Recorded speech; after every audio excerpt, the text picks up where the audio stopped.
Hi there, this is Arafat, and today I'll talk about how to be a digital nomad without losing your job. I'm gonna give you a small tour of my life as a digital nomad and also bring in the bigger philosophy of why I choose to live this way. So, before I start this talk, let me tell you a little bit about me. I'm a production engineer at Shopify, which is like being a DevOps engineer. So I do Terraform, Kubernetes, system stuff, and a lot of other buzzwordy stuff. Aside from my job, during the summer, I'm a hiker and I really, really love the mountains. So during the winter, I am a skier and a snowboarder, and I'm also learning how to surf. And aside from that, I'm an avid traveler. So I've been to many countries and I'm always looking for recommendations for cooler and newer places to travel to. Since this talk is about traveling, I want to mention that there's two kinds of traveling. So the first kind of traveling is the one where you have new experiences and you experience the joy of and the aha moment of seeing something new and novel for the very first time in your life. So imagine if you're looking at the pyramids of Giza, or if you're looking at the Eiffel Tower. Just the sheer bliss of like, oh my God, I'm seeing something new for the first time. That's amazing, and that takes your breath away. And that's usually what we think of when we think of the word traveling. We think of it as like seeing new things. But there's another kind of traveling, and this kind of traveling is the ability to see the same things you're always seeing, but with a different outlook. So imagine if you're in a relationship with a person for many years, and even after all these years, you learn something new about them, and you get so surprised, like, oh my God, I still can't believe I'm learning something new about this person. Or imagine if you're going to an office and you've been doing the same drive to your office for like 80 years, and on this new day, instead of taking the same old drive, you took a different route, or maybe you played a new song, and somehow it becomes just a bit more joyful and cheerful because you did the same thing you do every day, but you did it with a different frame, and you had a better fun doing it.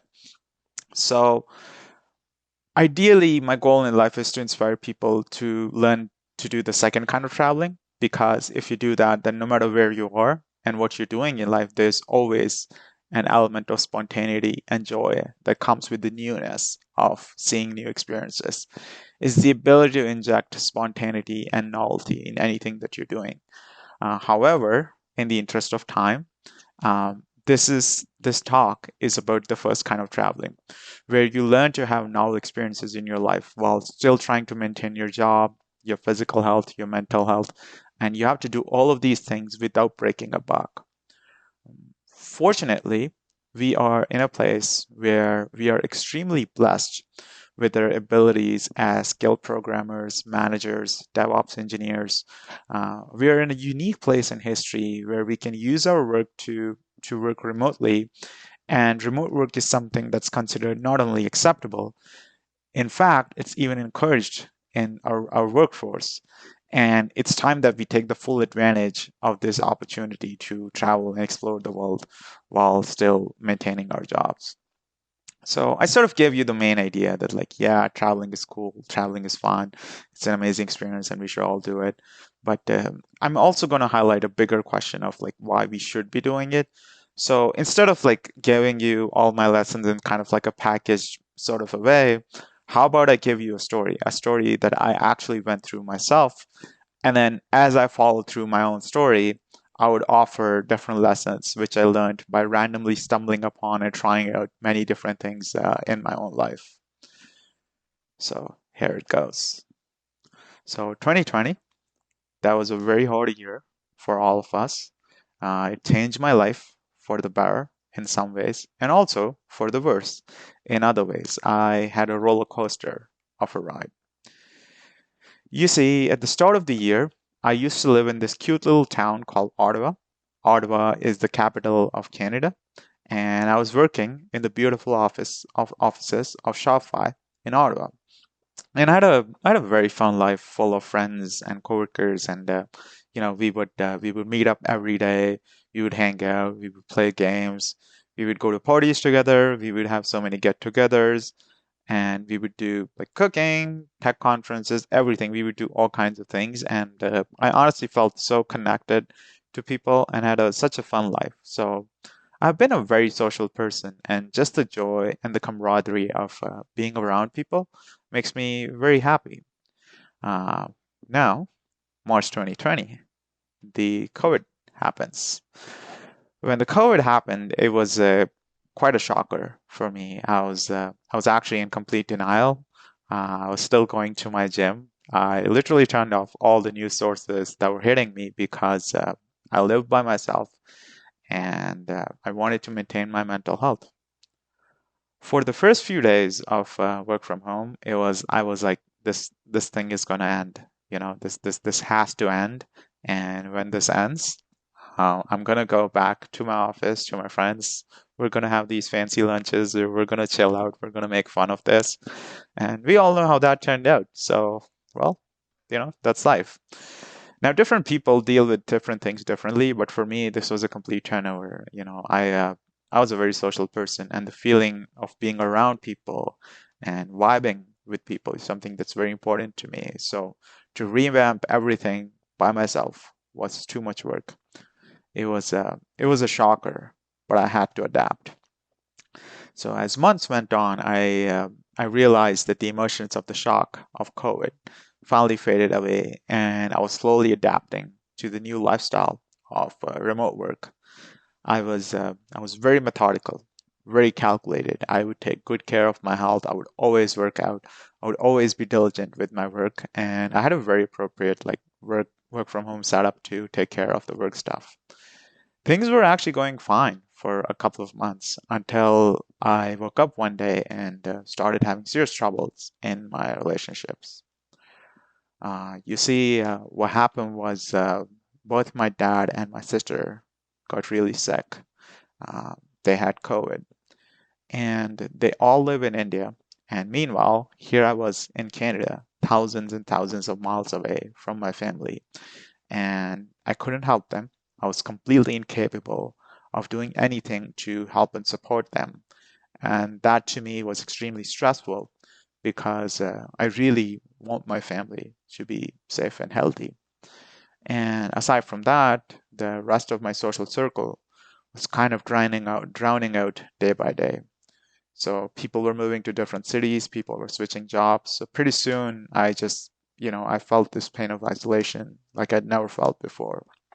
And I really wanted to get past it. You know, I actually felt like this guy, to be honest. It's like the guy hearing like a bad news over the phone. That was me. I was hearing quite a few bad news over the phone, and to be honest, those were not good times for me. And that's kind of how my story starts. It starts from a rather dark place of escapism. I was having a hard time dealing with stuff, and it turned me into someone who wanted a coping mechanism to deal with stuff. And fortunately for me, there comes the ski season. So, as I've told you before, I'm a good skier, and skiing is my saving grace. So, I used to go to these ski hills called Mont Blanc. It's a beautiful ski resort in Quebec. This is an actual photo of the ski hills that I used to go to. It's a beautiful place. It's basically straight out of Narnia, and I love skiing. So at the time, it was a release from all the stresses and the isolation that I was feeling. It was a 2-hour drive from my city of Ottawa to Mont Blanc and back. So whenever I went skiing, I always used to stay at this hostel, and I really enjoyed my time there. I even made some friends with other people. I was finally able to connect with other people, share the things that kind of, made me very uncomfortable about my family's illness and those kind of things.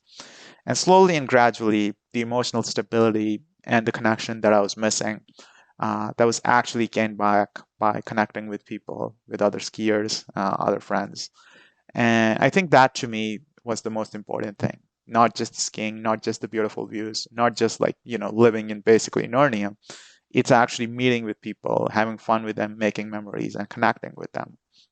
And that helped me cope with the stress of my family stuff. Very fortunately, over the next couple of weeks, both my dad and my sister recovered from COVID. They are perfectly fine and they're fine now. So that's a good thing. And I had some new friends to hang out with. So that's a great news for me.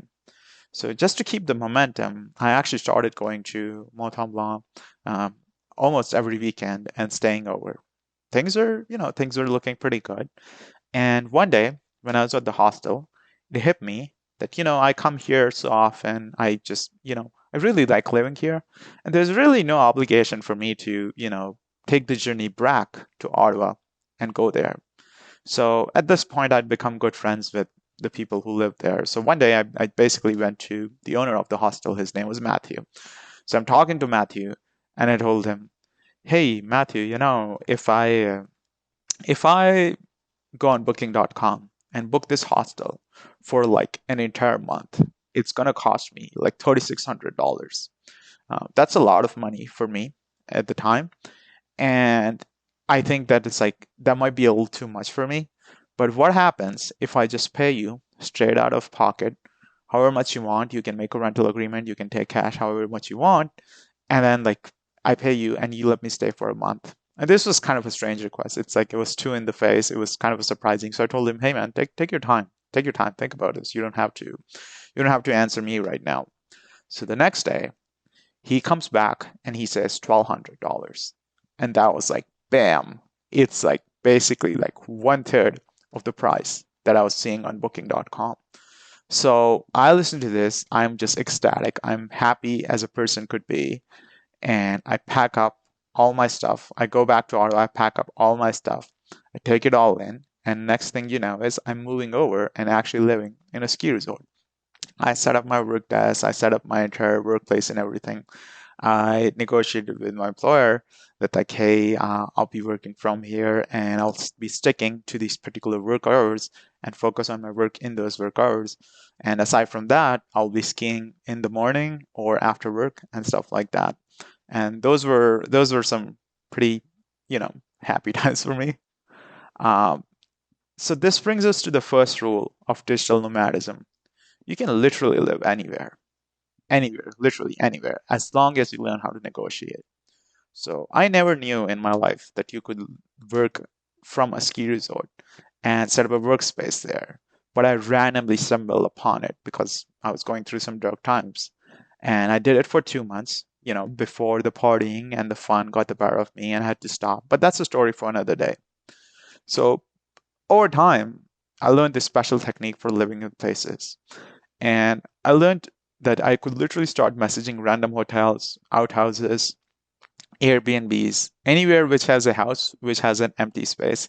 I can just send them like a fancy email telling them a little bit about me, what I do, and I would set up a call with them.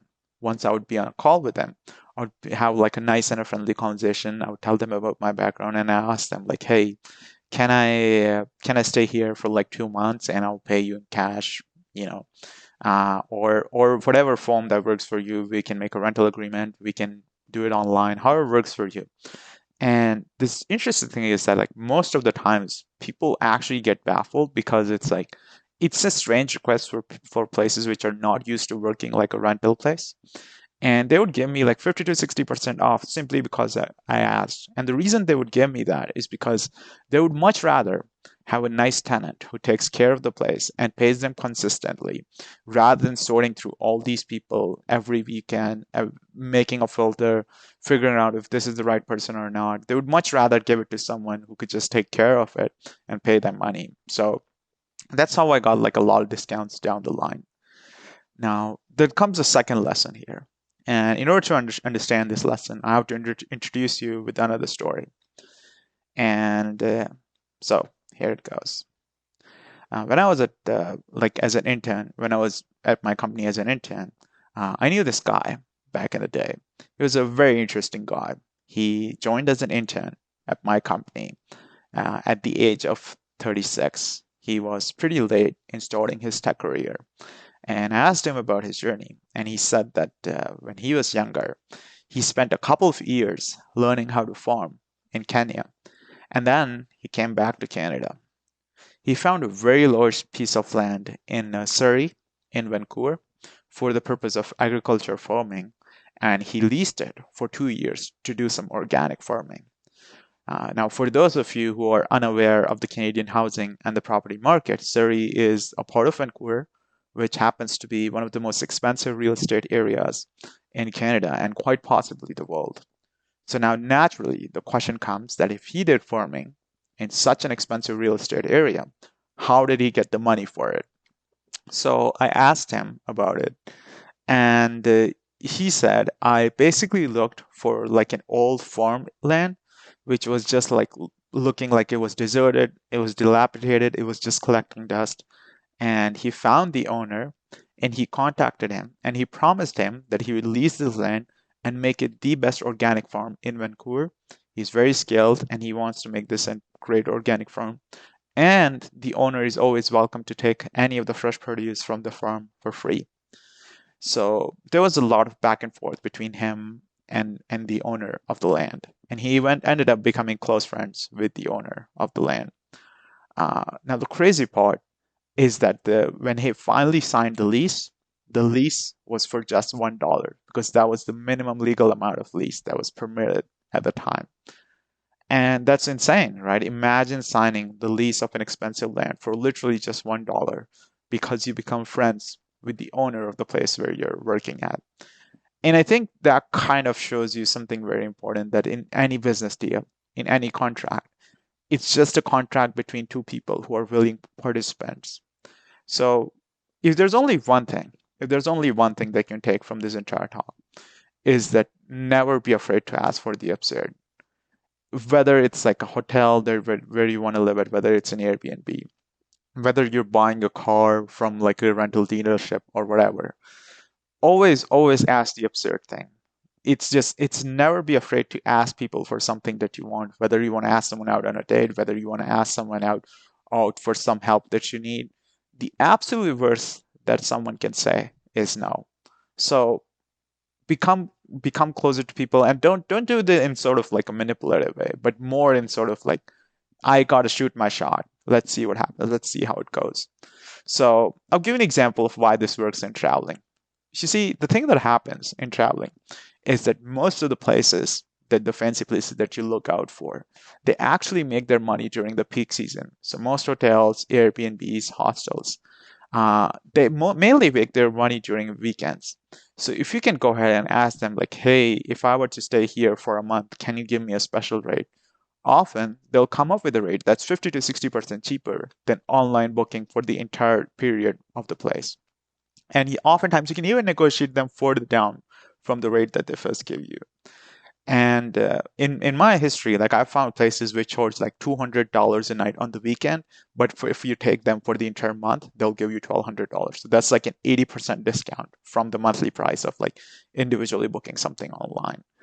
And the reasoning is actually very simple. Rather than like finding every new person like every other weekend, sorting through people, filtering, doing all that shebang, and then hoping that they don't ruin your place, they would much rather have like a decent working professional who can just like take care of the place, stay there for the entire month, and they don't have to think about it.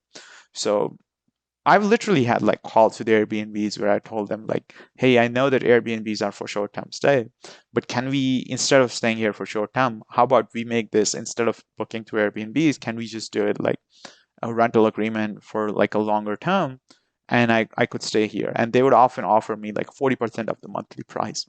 Anything that we terminals that we use online, like booking.com, Airbnbs, all of those things, they're kind of middlemen. They always charge you so much. You can remove, first thing you can do is you can remove the middleman. Second thing you can do is you can tell them, hey, I'm staying for a longer period, just give me a better rate. And the worst thing that could happen is like people say no or not give you something you want, but like at least you ask. Truth is, there are no rules. You know, you can get the best deal just depending on how smart you are with negotiation. Now, let's start with the third rule of digital nomadism. Uh, One of the points of friction that I always learn in the stories of people who are digital nomads is that they want to be like, they would Google for like how to be a digital nomad in Portugal, how to be a digital nomad in like South America or something like that, and they would look at the search results and they would find these like fancy places which are like, this is set up for remote work, this has like a fastest Wi-Fi, this has a swimming pool, this has a massage area, this has like a spa, this has all the amenities that you could need, and you find these places, but then you would actually look at the price and it would be like $7,000 a month. So it would be like you could find like a fancy paradise of remote work, then you look at the price, you realize it's insane, and then you kind of like it kind of nudges you in the direction of just why bother doing this? It's too expensive. And the truth is that like you don't need these fancy resorts to live at. You can always find much cheaper options if you're willing to go retro, if you're willing to go on your own, you can always find much cheaper options by yourself.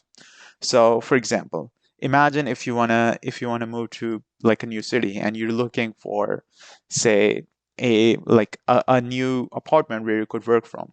Now, if you find an apartment that does everything, but it just doesn't fit into the requirement of like I need a good desk, I need a good like place to take calls and all those kind of things. What you can always do is that you can pair up your membership with a membership of a remote workplace office, so like a co-working space.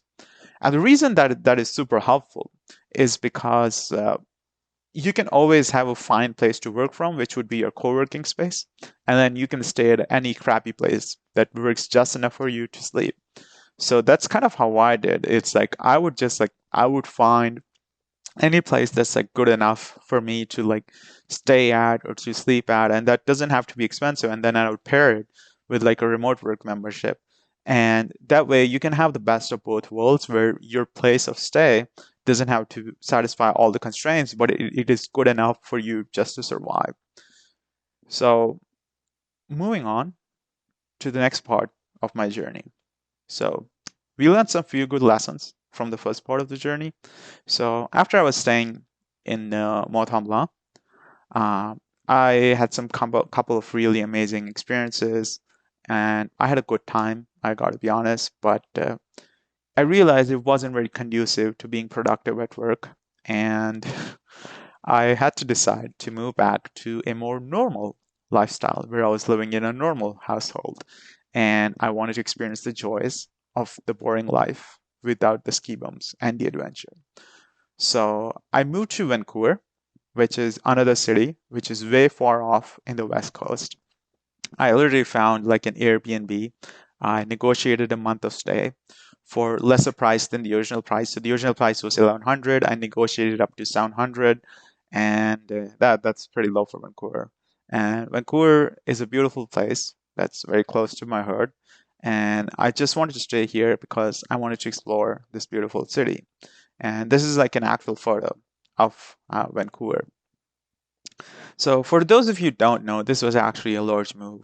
You see, Ottawa and Vancouver are basically a country apart. They're like 3,000 kilometers away from each other. So I had to take like a long 5-hour flight in order to move from Ottawa all the way back to Vancouver. And I understand that some of my behavior here screams of like male tech bro energy. I get it, but I can assure you other people can do this too. And that's probably why I'm giving this talk.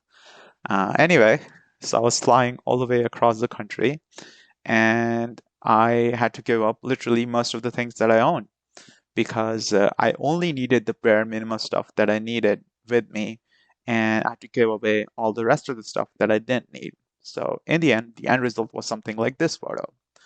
So this is a photo of everything I owned when I arrived at Vancouver Airport.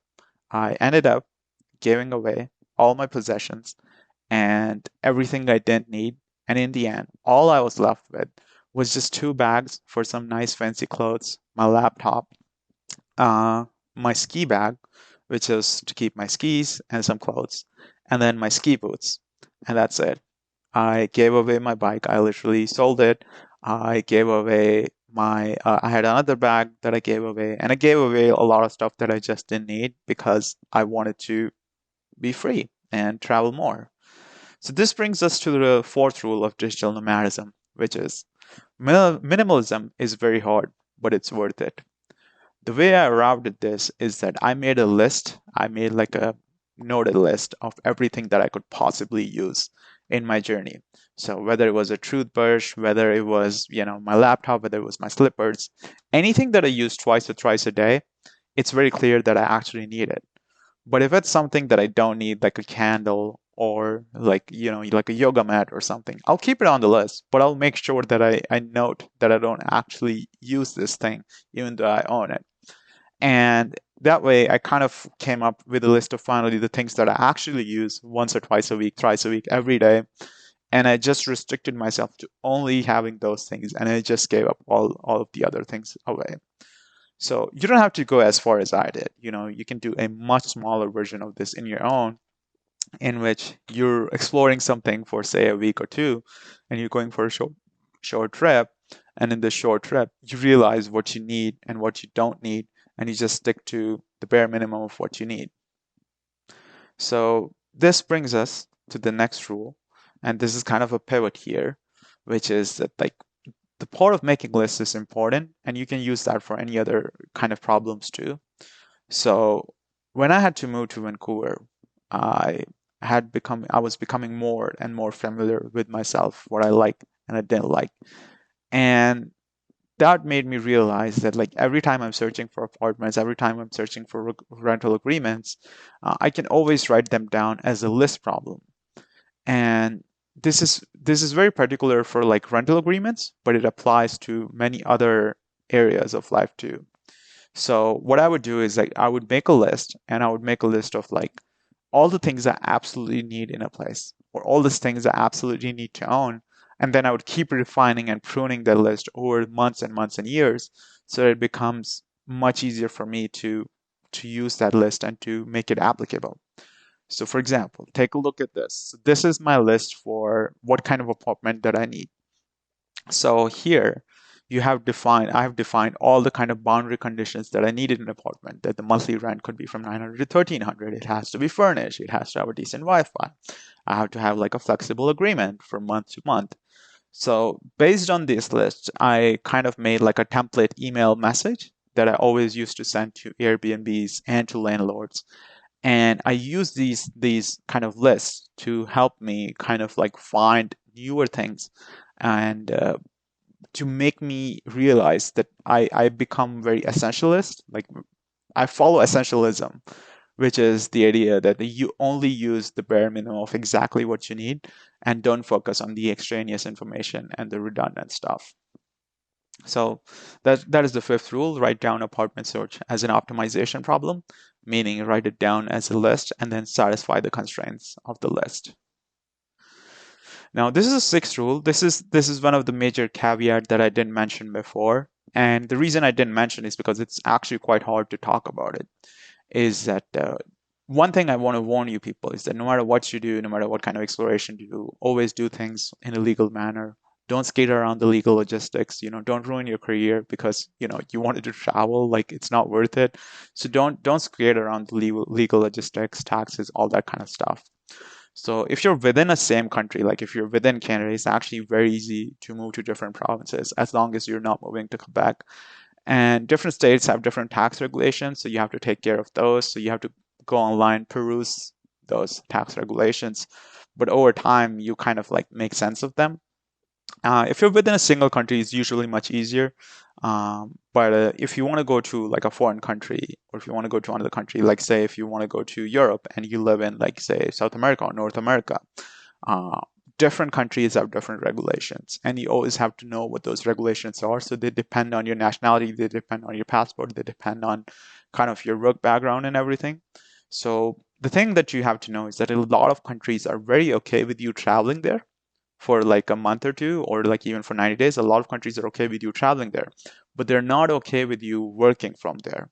So the only way to figure this out is to just actually email the embassies, actually ask the people who are like, you know, people who work in like visa agencies and stuff, and ask them like, hey, is this legally allowed for me to work from there even for 30 days? And sometimes for some places in the world, like for the United States, it can be very messy, and you might find an answer no, and that's like there's no way around it. So I wouldn't risk anything just for like a few fun trips. So like always make sure whatever you're doing, it's legal.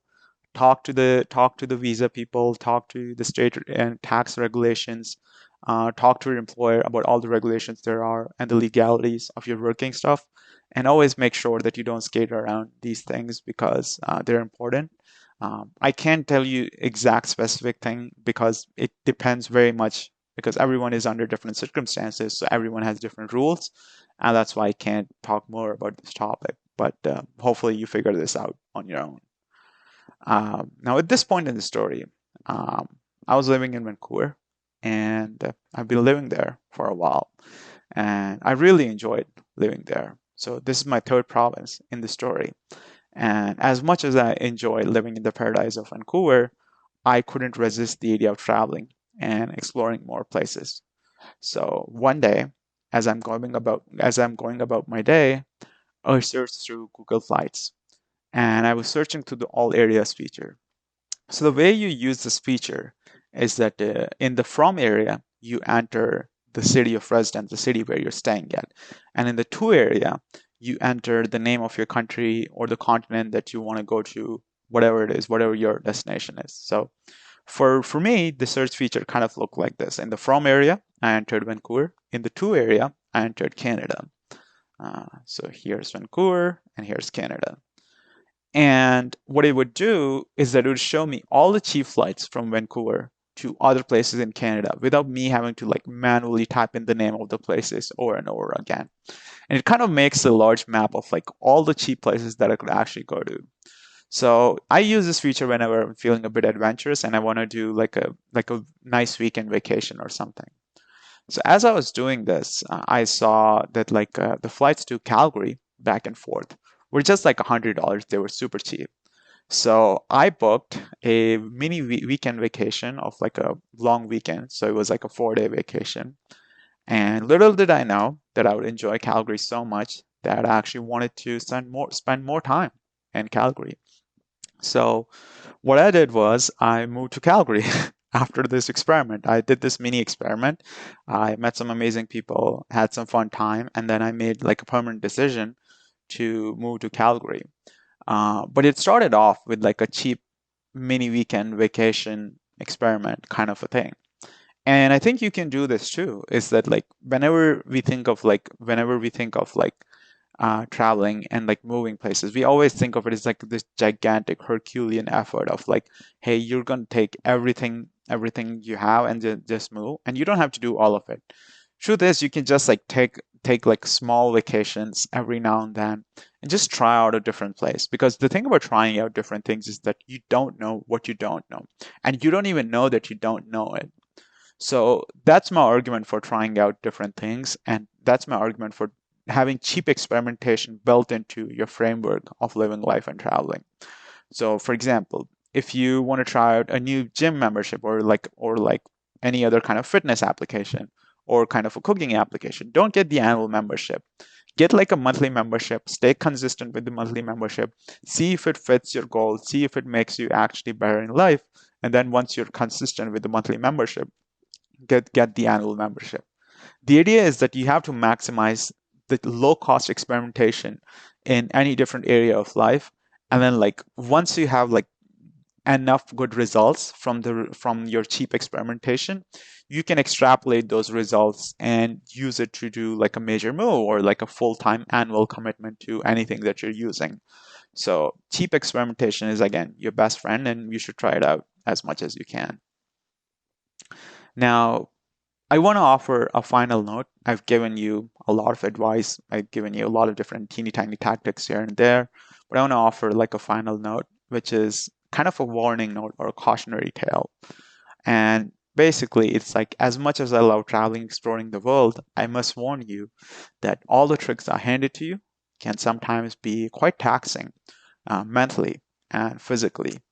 And moving to different cities, adapting yourself to different people, different cultures, all these things can actually be quite taxing on your mental and physical health. The ability to recreate everything from scratch, it's actually at a certain point it becomes too much work, but it's still worth it for me. It might not be for everyone. Life for me is like a fun challenge, and sometimes the experience or the novelty of new experiences kind of wears out. So I want to show you that like the way to take this talk is that it's not just about traveling to different places, it's rather having a new outlook on life. So you don't have to do everything that I did. You can just take these tiny nuggets, figure out what actually works for you and try those things out. And when it comes to traveling, I see traveling in essence as the ability to see the world with different eyes. You can do it in a way which I did, which is like I literally hopped on places like a nomad and saw different parts of the world. But you can build a new outlook of life by doing the same thing you do every day, just with a different outlook. So that's a choice you have to make. And whatever you choose, it doesn't really matter as long as you're enjoying yourself. And I kind of there's a philosophy that's very akin to my philosophy in life, and it's called ikigai. So ikigai is a Japanese concept that refers to something that gives a person a sense of purpose and a meaning for life. So it looks kind of like this. So it's kind of like the intersection of the Venn diagram of the four areas. So the four areas are what you love, what you're good at, what you can be paid for, and what the world needs. The idea is to combine all of them to make something that's truly meaningful and beautiful for you, and that's the kind of life you want to live. For me, I love traveling. I think it combines all the other aspects of life that give me meaning and joy. So I feel that it's very much in alignment with my values. And I encourage other people to find that thing for themselves. It may be traveling, it may not be traveling, but whatever it is, find that thing for yourself and try to embody it. And with that, that we arrive at the end of our talk. It was very nice talking to you folks. And I just want you to know that if you want to recreate a similar journey for yourself, where you want to have remote work and where you want to be kind of a nomad, explore other places, one way you could do it is by joining Shopify.